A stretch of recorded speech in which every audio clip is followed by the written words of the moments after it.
দোকানে এসেছি। এখানে আলতা সিঁদুর আর শাড়ি নিয়ে হয়েছে। হ্যাপি হয়েছে? হ্যাঁ।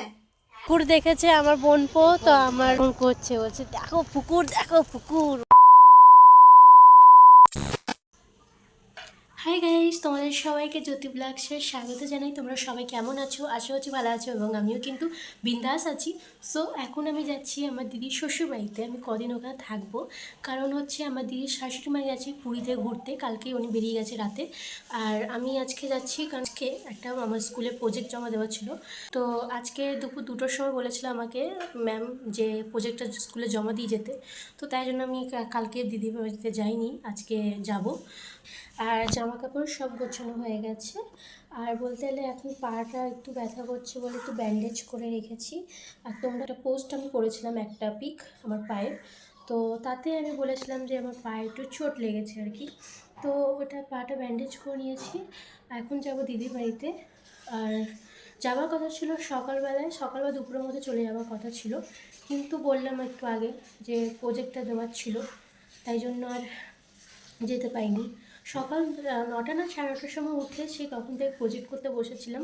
প্রজেক্ট করে তারপর আমি ওখান থেকে গিয়ে স্কুলে জমা দিয়ে তারপর বাড়িতে এসে স্নান টান করতে করতে তারপর স্নান টান করে উঠতে না উঠতে আমার বেজে গেছে 4:45 না 5টা এরকম বেজে গেছে।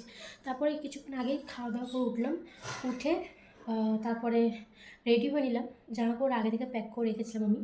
তো যাই হোক, বেশি কথা এখন বাড়াবো না, চলো এখন একটু বরপর দোকানের দিকে যাবো। কি বরপর সাথে দেখা করি, বরপর তো আমার গাড়িতে তুলে দেবে আমাকে। তো চলো বরপর দোকানে গিয়ে দেখা হচ্ছে। হ্যাঁ ঠিক আছে, দেখো যেটা তোমার সুবিধা হলো।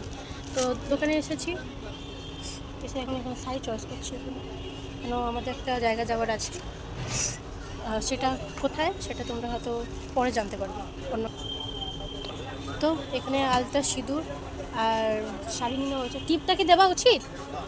হ্যাঁ তাহলে ঠিক আছে, আলতা সিঁদুরটা প্যাক করে দেখো কত কী হলো। তো আমাদের দোকানে শাড়িটাই ধুতি ফুতি সব পাওয়া যায়, তো ভাবলাম শাড়িটা এখান থেকে কিনে, প্রচুর গরম লাগছে।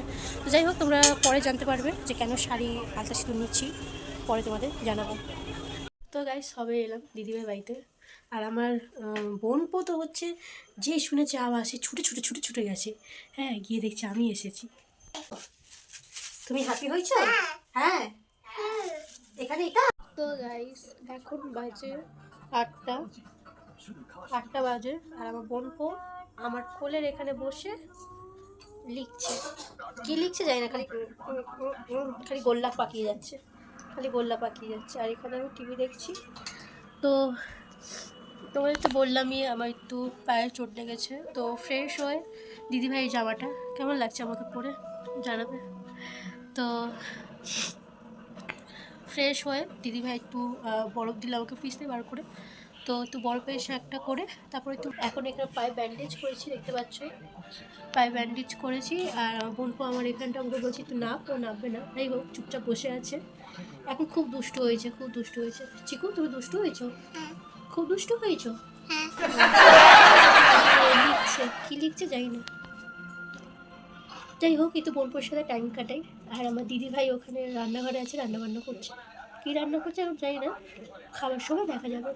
এখনও জিজ্ঞেস করিনি যে দিদি ভাই কী রান্না করছে না করছে। চলো দেখে থাকো। তো গাইস আজকে দিদি ভাই বানিয়েছে রাতের ডিনারে তরকা রুটি।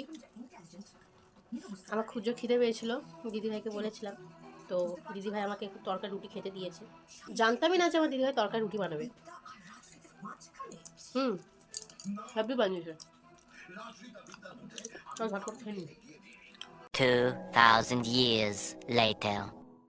Hello everyone, good morning. এই বলতে গেলে ওই 6:45 না 6:30টার সময় আমি উঠেছিলাম ঘুম থেকে। দিদিভাই ডাকলো এবং উঠে দিদি বাথরুমে দিয়ে গেছিলো, এখন বেরোলো সবে, এই যে সবে বেরিয়েছে। আর আমি দিদি বিছনাটা একটু উঠিয়ে দিয়েছিলাম। তো আজকে আমরা যাবো একটা জায়গায়, অনেক বছর বলতে গেলে আমরা যাইনি। আমি গেছি আগের বছরই, কিন্তু দিদিভাইরা অনেক বছর গেছে। দিদিভাই আমার বোনপো হচ্ছে ফার্স্ট টাইম, আর পাপা দিদি এরা অনেক বছর পর যাচ্ছে। তো যাই হোক উঠেছি, এখনও ব্রাশ করিনি। তো চলো ব্রাশ করে ফ্রেশ হয়ে একবারে পুরো ফুল রেডি হয়ে সবাই, তারপর তোমাদের সাথে দেখা হবে। এবং আমরা যেখানে যাচ্ছি সেখানে আমরা অনেক ছোটোবেলা থেকে, মানে আগে তো অনেক ছোটো থেকেই যখন করে যাচ্ছি তখন তো ওখানে যেতাম, এবার আগে থেকেই ওখানে যাওয়া হয়। এবার হচ্ছে ওটা আমাদের আত্মীয় বলতে গেলে, আমরা যাবো আমাদের আত্মীয় কাছে। আর তোমরা স্কিপ না করে দেখতে থাকো। আর পাপা আসবে, পাপার বাইকে করে পাপার আমি যাব, আর দিদি ভাইয়ে যাবে হচ্ছে জিজু বাইকে করে। জিজু আজকে ছুটি নিয়েছে, জিজু আমার বলবো, আর দিদি ভাই যাবে নিজেদের বাইকে করে, আমি আমার পাপার বাইকে করে যাবো।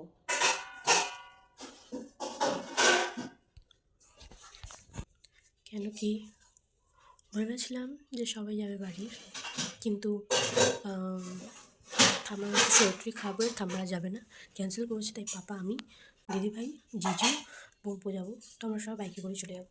তো পাপা আজকর্ম দিদিভাই করে নিচ্ছে, আমরা ফ্রেশ হয়ে নেবো। ফ্রেশ হয়ে একবার ফুল টুল রেডি হয়ে তারপর তোমাদের কাছে আবার আসবো। তো চলো একবারে তাতে স্নান টান করে নিই, ফ্রেশ হয়ে নিই, পরে তোমাদের সাথে দেখা হচ্ছে বেরোনোর সময়। চলো। তো গাইস, আমরা বাড়ি থেকে বেরিয়ে পড়েছি, দুটো অটো চেঞ্জ করে এই আমরা কবরডাঙ্গার দিকে চলে এসেছি। এখন জিজু আসতে পারিনি, ওনার কাজ ছুটি দেয়নি, ফোন করেছিল ছুটি দেয়নি তাই জন্য। তো যাই হোক, দিদি, আমি, পাপা এরা সবাই অটো করে এসেছি। ওয়েদারটা একদমই ভালো না, তাই জন্য আমরা অটো করে এসেছি।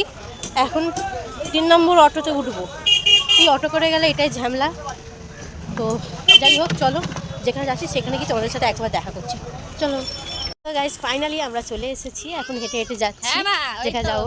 তো এখানে পুকুর দেখেছে আমার বোনপো, তো আমার দেখো আমার পাপাকে কেমন করছে, বলছে দেখো পুকুর, দেখো পুকুর, মানে ফার্স্ট টাইম দেখলো। তো এলে আমরা ওই সেই ছোটোবেলার কথাগুলো মনে করি, ছোটোবেলায় আসতাম, আরো ওর খাবার ছিল, তখন একদম মানে ওগুলো খাবার ছিল রাস্তা। এখন তো বলতে অনেকটা, হ্যাঁ অনেকটা উন্নতি হয়ে গেছে, কিন্তু একটা উন্নতি আর একটা হলে এখান থেকে যদি গাড়ি চলে তাহলে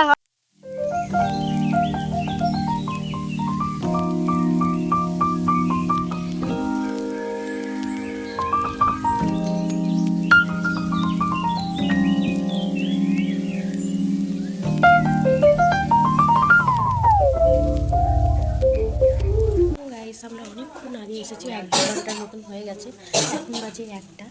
তো আমরা এখন পুজো দেবো পাপার নামে।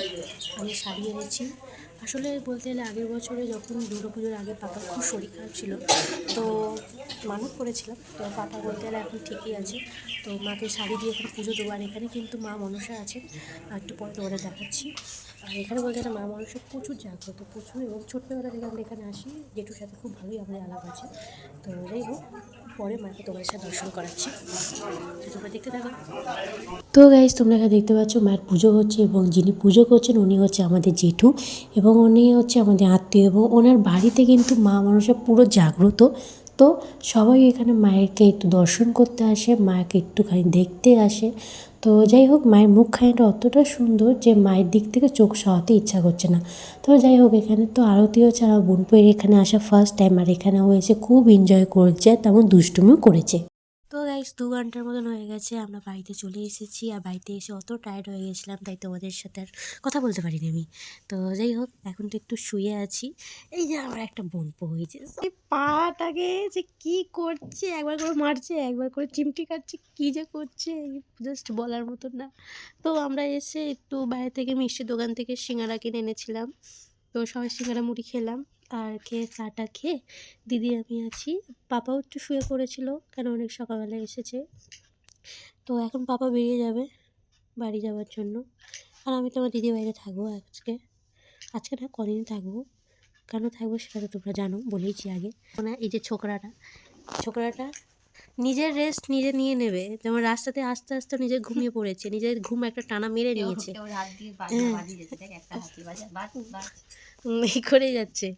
হ্যাঁ, সব কিছু নিজে রেস্ট নেওয়া, নিজে ঘুমানো, সব কিছু হয়ে গেল, কিন্তু যেই আমরা করতে যাবো ব্যাস, ও যে কী বিরক্তি ধরে আমরা নিজেরাও জানি না কি করছে। আমরা তো একটু রেস্ট নিতেও পারছি না, আর আমার দিদিকে দেখো, ও তো চুপচাপ বসে আছে ও যে দেখো, আমার দিদিভাই আমাকে যত্ন করে তেল মাখিয়ে দিচ্ছে, আমাকে বলেছিলাম একটু তেল মাখিয়ে দে, পরে এ কিন্তু আমার সাথে কথা বলছে, কিন্তু নজর আছে জামাইবাবুর দিকে।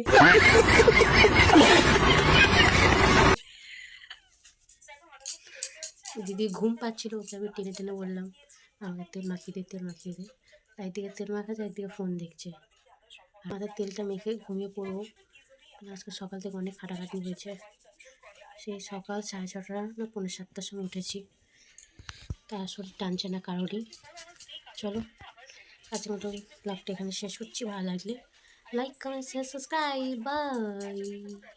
বাই, বাই কর।